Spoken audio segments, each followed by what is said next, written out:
Foundation. She's been instrumental in directing millions in funding to underprivileged communities across the state. Marcus continued, his tone respectful but firm, when she called to tell me how she was being treated at her own daughter's wedding. He paused, shaking his head. Let's just say the Grand Plaza doesn't associate with that kind of behavior.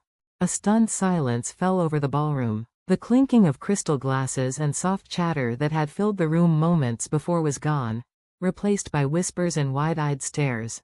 Emma looked at her mother, her eyes glistening with tears. Mom, I had no idea. Why didn't you ever tell me all this? Sarah squeezed her daughter's trembling hand. Because I wanted you to make your own way, sweetheart, she said softly. I never wanted my position, or my connections, to shape your choices. But I also won't stand by and let anyone treat us like we're less than they are. This is absurd. Patricia's shrill voice broke through the hush. You can't just shut down our wedding. Do you know how much we've spent? Sarah turned to her calmly. Oh, I'm not shutting it down. She nodded to Marcus, who signaled to a team of elegantly dressed staff members waiting by the doors. They wheeled in new serving carts, the Grand Plaza logo gleaming on the silver trays. I'm taking over. Patricia blinked, momentarily speechless as Sarah continued. The wedding will go on, if Emma and James still wish it, but under new management and new rules. No one here will be disrespected or treated as lesser. Not in my daughter's name. Gasps rippled through the crowd. James, who had been standing frozen near the stage, finally found his voice. He stepped forward, his expression full of regret. Mrs. Martinez, he said, his voice steady despite the tension. I am so sorry. I had no idea my family was treating you this way. He turned to Emma. And I'm sorry I didn't stand up for you and your mother sooner. Emma, her face streaked with tears, reached for his hand. Mom, I'm sorry too, she whispered. I should have said something the moment Patricia changed your seat. No more apologies, Sarah said firmly. Her voice carried over the room, clear and strong. This is still your day. Let's make it one worth remembering.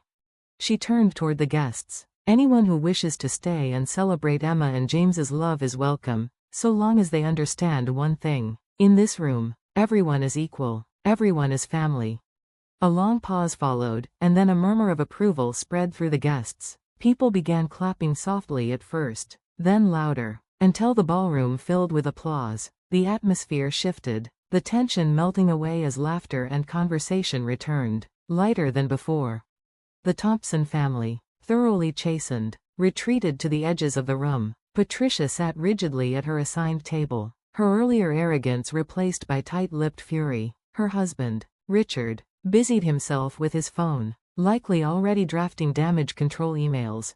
Meanwhile, Marcus's staff moved seamlessly to replace the departing workers. Fresh dishes arrived. The string quartet resumed playing, and for the first time that day, the celebration actually felt joyful.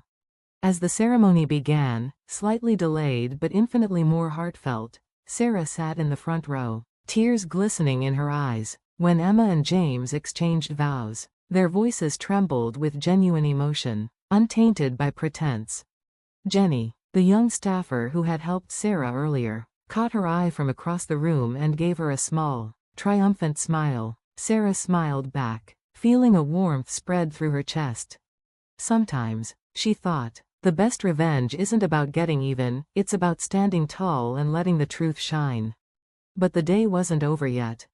As the reception began, the ballroom glowed under soft golden lights. The tension had dissolved into laughter, and Emma looked radiant as she greeted guests beside James. Sarah watched from her table, a quiet satisfaction in her heart. That's when James approached her again, looking thoughtful. Mrs. Martinez, may I speak with you for a moment? Sarah followed him to a quiet corner.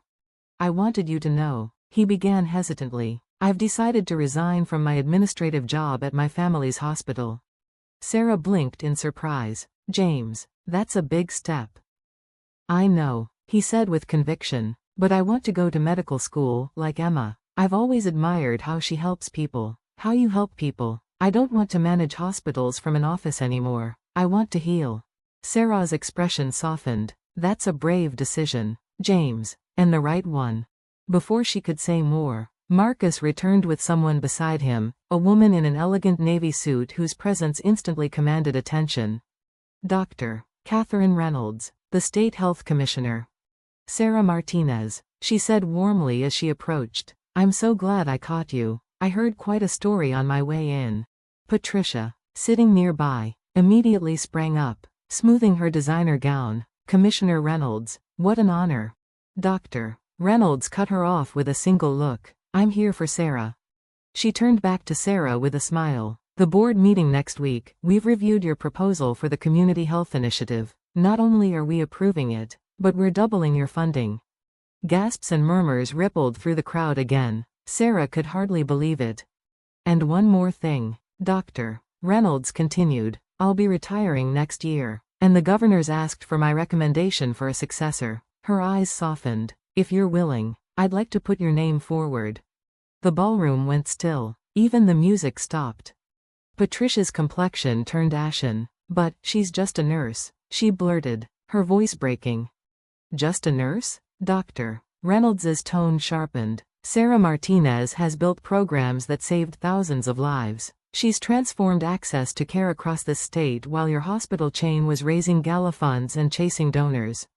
James turned to his mother. Mother, I'm done hiding behind privilege. I'm following Mrs. Martinez's example, standing on my own.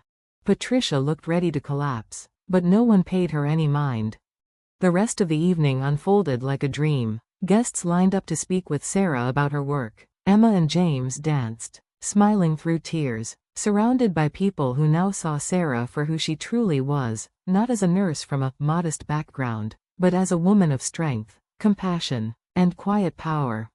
Later, Jenny appeared beside her again, offering a glass of champagne. You know, Mrs. Martinez, she said with a grin, I think you just became a legend in this hotel. Sarah laughed softly. Legends are overrated, she said, clinking her glass against Jenny's. I'll settle for being someone who made a difference. As the night wound down, Sarah stepped onto the terrace, gazing at the city lights. Emma soon joined her, resting her head on her mother's shoulder. Mom, Emma whispered, I'm sorry I let them treat you that way. I forgot who I was raised by. Sarah smiled, brushing a strand of hair from her daughter's face. You don't need to apologize. The world will try to tell you your worth, but you already know it inside. Never forget that. The city shimmered below them, and for the first time in years, Sarah felt complete peace. The Thompsons' power had come from status and money. Sarah's came from integrity, and that was something no one could take away. The next morning, as sunlight filtered through her curtains, Sarah's phone buzzed. A message from Marcus lit up the screen. The staff are still talking about yesterday. You've become a Grand Plaza legend. Sarah smiled as she typed back. Sometimes the best revenge isn't revenge at all. It's just living your truth. Then she put on her uniform, grabbed her stethoscope, and headed out for another day at the hospital. Commissioner or not, she was still who she had always been. Sarah Martinez, the nurse who never forgot why she started. Foundation. Marcus continued, his calm voice cutting through the stunned silence. She's been instrumental in directing millions of dollars toward healthcare programs in underprivileged communities. When she called me this morning and told me how she was being treated at her own daughter's wedding, he stopped, shaking his head slowly. Let's just say the Grand Plaza refuses to associate with people who treat others that way. A ripple of whispers spread through the ballroom like a gust of wind. Every guest, every member of the Thompson family, froze in place. Patricia's flawless smile faltered for the first time that day. Emma's voice broke softly, trembling with emotion. Mom, I had no idea. Why didn't you ever tell me? Sarah looked at her daughter, her heart aching at the confusion in Emma's eyes. She reached out, gently taking Emma's hand in both of hers. Because I wanted you to make your own way, sweetheart, she said quietly but firmly. I never wanted my work or my connections to define your choices. I wanted you to build your own life, your own success. Her tone hardened slightly as she glanced around the room, her gaze landing on Patricia. But I also won't stand by and let anyone treat us as if we're beneath them. Not today. Not ever. This is ridiculous, Patricia shrieked suddenly, her voice sharp enough to make several guests flinch. You can't just shut down our wedding. Do you have any idea how much we spent on this? Sarah turned to her with calm composure, her tone unwavering. "Oh, Patricia, I'm not shutting it down." She smiled faintly and nodded toward Marcus, who gestured to the waiting hotel staff. Immediately, a fresh team of servers entered the ballroom, pushing gleaming carts of food. The new staff moved with quiet precision, professional, confident, efficient. The previous servers, who had walked out in protest earlier, returned now wearing crisp uniforms embroidered with the Grand Plaza's crest. "I'm simply taking over," Sarah said smoothly. Patricia blinked in disbelief. You're what?" "The wedding will go on," Sarah continued. "If Emma and James still wish to be married, it will happen right here, but under new management and new seating arrangements." A shocked murmur swept through the guests. James, who had been silent until now, finally found his voice. His face was pale, but his tone was sincere. "Mrs. Martinez, I'm so sorry," he said earnestly. "I didn't realize my family was treating you this way. I should have said something sooner." He turned to Emma, his eyes filled with regret. "And I should have stood up for you, too." Tears welled in Emma's eyes. "Mom, I'm sorry too. I should have." Sarah raised a hand gently. "No more apologies. What's done is done." She gave them both a soft smile. "This is still your day. Let's make it one you'll remember, for the right reasons." She turned to the assembled guests, her voice carrying clearly now, strong and steady. "Anyone who wishes to stay and celebrate Emma and James's wedding is welcome, but understand this." She paused, meeting the crowd's eyes one by one. "In this room, everyone is equal, everyone is family." The silence that followed was deep and powerful. Then, slowly, the atmosphere shifted. A few guests clapped hesitantly, others smiled. Someone called out, "That's how it should be." Patricia and Richard Thompson, red-faced and rigid, retreated to a table near the back, ironically, the very one they had assigned to Sarah earlier. Meanwhile, guests who had been whispering before began to relax, talking and laughing openly again, as if the room itself had been cleansed of its tension. The ceremony resumed, a few minutes later than planned, but far more genuine. Emma and James exchanged vows surrounded by people who were finally there for love, not appearances.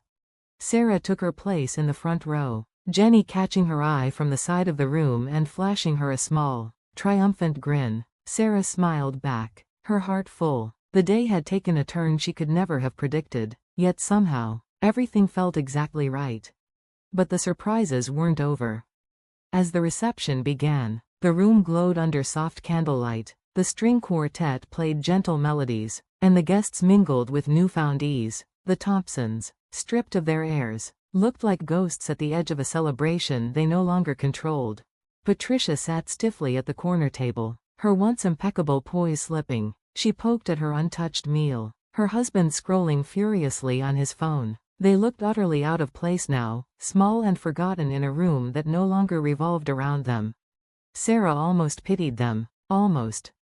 "Mrs. Martinez?" She turned to find James standing nearby, his expression serious. "Could we speak privately?" "Of course," she said, following him toward a quiet alcove near the windows overlooking the garden. James took a deep breath. "I wanted to tell you. I've made a decision. I'm resigning from my position in my family's hospital group." Sarah blinked in surprise. "James, that's a big step. Are you sure?" He nodded firmly. "I am. I've been unhappy for years. I only joined because my father expected it. But after seeing you today, how you stood your ground with such grace and courage, I realized I've been living to please everyone but myself." Sarah's eyes softened. "So, what will you do instead?" He smiled faintly. "I'm going to medical school. I want to help people, like Emma does, like you do." Sarah felt a swell of pride. "That's wonderful, James." Before she could say more, Marcus approached, his tone gentle but insistent. "Sarah, there's someone here who'd like a word with you." He gestured toward the ballroom entrance. A poised older woman entered, wearing a tailored navy suit and a calm, authoritative smile. Sarah's breath caught. "Dr. Reynolds?" Dr. Catherine Reynolds, the state's health commissioner, walked toward her with open arms. "Sarah Martinez," she said warmly. "I'm so glad I could make it, even if I did arrive fashionably late." Patricia's head shot up. She nearly stumbled over her chair in her rush to approach. Commissioner Reynolds, what an honor. Dr. Reynolds held up a hand. Please, Patricia, I'm not here for you. The commissioner turned back to Sarah, her voice carrying through the now silent ballroom. I wanted to speak to you in person about your proposal, the community health initiative you submitted last month. The board met yesterday. Sarah nodded slowly. Yes, ma'am. I wasn't sure it would get approval yet. Not only is it approved, Dr. Reynolds said, smiling, we're doubling your funding. The governor himself was impressed with your data and long-term plan. Gasps rippled through the crowd. The Thompsons froze. But there's more. Dr. Reynolds continued. I'm retiring next year, and the governor asked me to recommend potential successors. I'd like to put your name forward, if you'll consider it. The entire ballroom went silent again. Every head turned toward Sarah. Emma's voice broke the stillness. Mom, she whispered, eyes shining. You never told me about any of this. Sarah squeezed her daughter's hand. Sweetheart, I've always believed that the work should speak for itself. Every late shift, every night I stayed at the hospital, I was building something bigger than myself. I just wanted to make a difference. Dr. Reynolds nodded approvingly. And that's exactly why we need more leaders like you. Patricia, recovering her voice, sputtered. But she's just a nurse. The commissioner turned, her expression sharp. Just a nurse? Patricia, Sarah Martinez has saved more lives and changed more communities than your entire hospital board combined. Titles don't define worth, actions do. The room erupted in quiet applause. Even some of the Thompson relatives clapped, shame flickering across their faces. James stood tall beside Emma. Commissioner Reynolds, he said proudly, I'd be honored to learn from someone like Mrs. Martinez. I'm applying to medical school. Patricia's face turned scarlet. James, you can't be serious. I am, he said calmly. It's time I start living by the values my future mother-in-law taught me. By the end of the night, the Thompsons sat isolated at their table while guests flocked to Sarah, eager to meet the woman who had turned humiliation into triumph with grace, intelligence, and dignity. As the night drew to a close, Emma found Sarah standing alone on the terrace, gazing at the glittering skyline. Mom, Emma whispered, tears in her eyes, I'm so proud of you, and so sorry for everything. I got so caught up trying to fit into their world that I forgot who I was. Sarah smiled gently. You never need to apologize for finding your way. But remember, your worth isn't determined by where you sit at a table. It's defined by the kindness you give and the strength you carry. Emma nodded, her voice trembling. You taught me that today. They stood together in silence for a moment, the city lights shimmering below. Health Commissioner Martinez, Emma teased softly. Sarah laughed, shaking her head. Let's not get ahead of ourselves. Why not? Emma smiled. After today, I believe anything's possible. Sarah looked up at the stars, her heart full. For the first time in years, she felt completely at peace. The Thompsons had tried to put her in her place, but she'd already built her own, one grounded in integrity, compassion, and quiet power. The next morning, as sunlight streamed through her apartment window, Sarah's phone buzzed with a message from Marcus. The staff can't stop talking about you. You're officially a legend at the Grand Plaza. Sarah smiled as she typed her reply. Sometimes the best revenge isn't revenge at all, it's living your truth and letting others learn from it. She set her phone down, took a sip of her coffee, and glanced at her hospital badge. Commissioner or not, she knew who she was, and that was enough. Because real power, she realized, doesn't come from titles or wealth. It comes from dignity, resilience, and the courage to stand tall, even when others try to look down on you.